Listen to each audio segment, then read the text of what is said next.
तुम्हें पता ही नहीं है हुजूर की इज्जत का मसला क्या है। हुजूर ने फरमाया सब तो बड़ा गैरतमंद रब है। जनाब यूसुफ की कीमत लगी बाजारे मिस्र विच। सूरह यूसुफ पढ़ के दसो कौम नो जनाब यूसुफ की सिर्फ कीमत पई है बाजार। रब 7 साल कात ले आया मिस्र विच। दुध पींदा बच्चा भी जदों जनाब यूसुफ के पैरों च विक्या नहीं सी उस वक्त तक रब कात नहीं हटाया। रब अपने नबियों की इज्जत के बारे इतना गयूर है, वो तो जनाब यूसुफ है।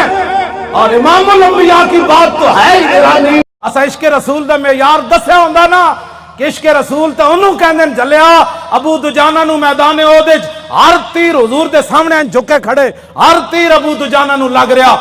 और इतने तीर लगे कि कल कुलफुज जिवें सेव आंदी कंडे वाली इतने तीर अबू दुजाना दे जिस्म ते पैबस्त हो गए, लेकिन ला यतहर्रक अबू दुजाना दे जिस्म विच एक बार भी इंज नहीं होया कि तीर लग्या। आशिक इसको कहते हैं।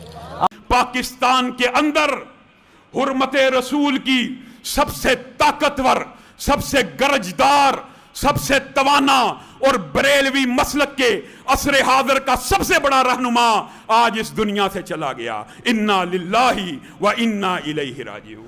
मुअज़्ज़ज़ सामीन गिरामी कदर, गुज़िश्ता हफ्ते में एक बहुत बड़ा हादसा और सानहा ये हुआ कि बरादर अकबर सिराजुल हक साहिब जो अमीर जमात इस्लामी हैं, उनकी वालिदा इस दुनिया को छोड़कर रुखसत हुई। ये वो अजीम माँ थी जिसने एक फटी हुई जूती पहनने वाले बच्चे को, जब सिराजुल हक साहब बच्चे थे, उन्होंने अपनी माँ से आके ये शिकायत की, ऐ मेरी माँ मेरी जूती फटी हुई है और स्कूल के बच्चे मेरी जूती फटी हुई का मजाक उड़ाते हैं। मैं उस वक़्त तक अब स्कूल नहीं जाऊंगा जब तक आप मुझे नया जूतियों का जोड़ा नहीं लेके देती।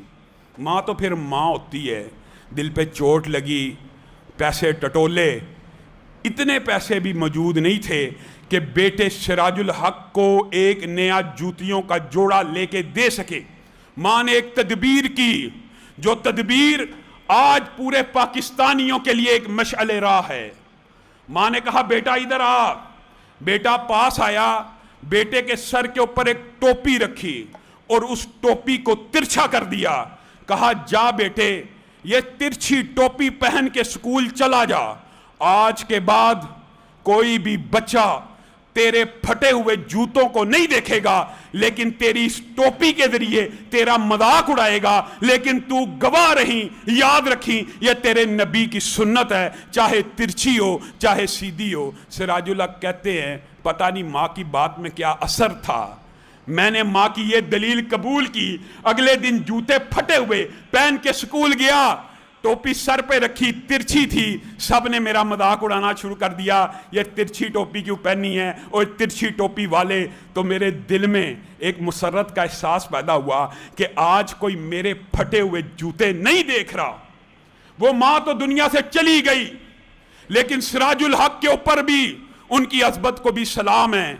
वो स्कूल से निकले, कॉलेज में पहुंचे, यूनिवर्सिटी की दहलीज को पार किया, एक जमात के कारकुन बने, आज उस जमात के अमीर बन चुके हैं।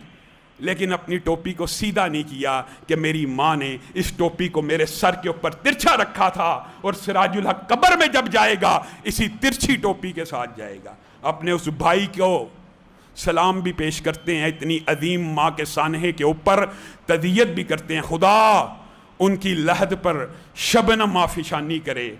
और दूसरी बात, निहायत दुख और अफसोस की आज बात है, हजार खौफ हों मगर हो जुबां दिल की रफीक। मस्जिद के दिल से आपके सामने ये बात रखना चाहता हूं, पाकिस्तान के अंदर हुर्मते रसूल की सबसे ताकतवर, सबसे गरजदार, सबसे तवाना और बरेलवी मसलक के असरे हाजिर का सबसे बड़ा रहनुमा आज इस दुनिया से चला गया। इन्ना लिल्लाही व इन्ना इलैहि राजिऊन। हादम हुसैन रिजवी उस वक़्त हुर्मते रसूल के लिए खड़ा था। बाद लोग हमें बातें करते हैं, हम गलत कह रहे हैं। हुर्मते रसूल के लिए खादम रिजवी उस दिन भी खड़ा था और वफा के रस्ते का हर मुसाफिर यही खड़ा कहेगा कि हादम रिजवी तुम खड़े थे जिस वक्त मजबूत टांगों वाले مالشیں کرنے والے اور مالشیں کروانے والے، مضبوط مضبوط ٹانگوں والے حرمت رسول کا سودا کر کے گھر میں بیٹھے ہوئے تھے. یہ معذور ٹانگوں سے معذور حرمت رسول کے لیے چل رہا تھا. ٹانگیں نہیں تھیں مگر چل رہا تھا. اور ہادم حسین رضوی، آپ اس کے ساتھ لاکھ اختلاف کریں، آپ اس کے ساتھ لاکھ عقیدے کے مسائل کہیں، لیکن ہمارے دل سے اس کی وہ تقریر نہیں نکل سکتی جس وقت اسی کے مکتب کے، اسی کے مسلک کے بعض بدبختوں نے سیدنا امیر معاویہ کے بارے میں ہردہ سرائی کی تھی. تو ہادم رضوی نے اس وقت یہ الفاظ کہے تھے، اور کس انداز میں کہے تھے. اللہ کی قسم، شان صحابہ کے لیے، حرمت رسول کے لیے اس آدمی کا کردار کیسا تھا. مینار پاکستان میں کھڑے ہو کے ہم تو چلو اپنے ممبر اور محراب کے اوپر وہ الفاظ نہیں کہتے، لیکن ایک اشارہ دیتا ہوں.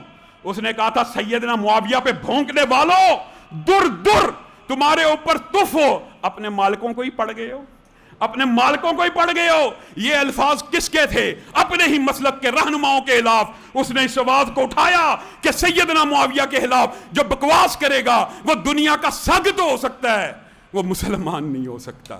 اسی طرح آج وہ دنیا سے گئے ہیں تو ہر دل ان کی اس بات کا معترف ہے کہ حرمت رسول کے لیے ان کا کردار تھا، دفاع صحابہ کے لیے ان کا کردار تھا.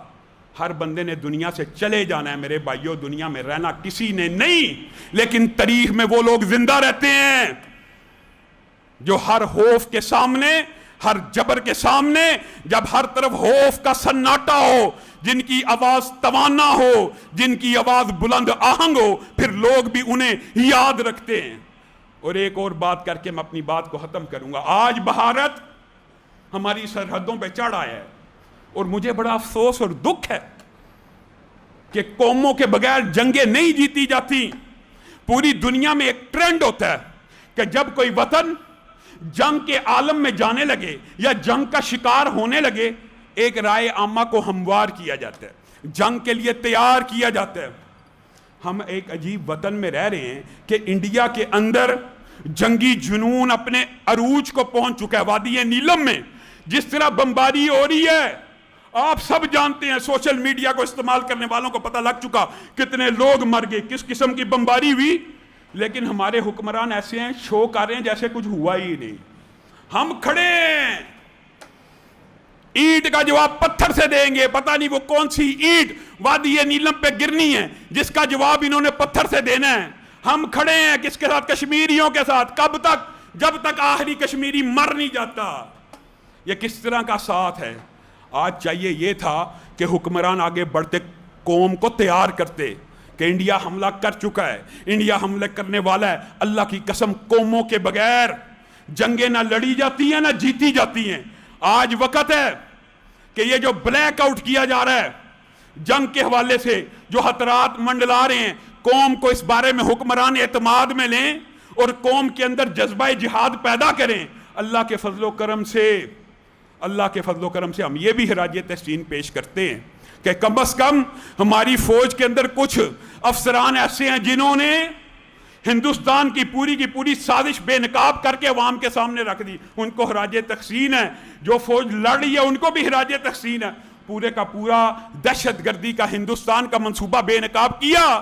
لیکن حکمرانوں کو بھی سامنے آنا چاہیے، یہ جنگ قوم نے فوج سے بھی آگے جا کے لڑنی ہے، اور فوج کی طرف آنے والی گولیوں کو ان مذہب پسندوں اور اسلام پسندوں نے پہلے اپنے سینوں پہ کھانا ہے. یہ اصل جنگ تو عوام کے ذریعے لڑی جاتی ہے، قوموں کے ذریعے لڑی جاتی ہے. اللہ رب العزت جو کہا گیا، جو سنا گیا،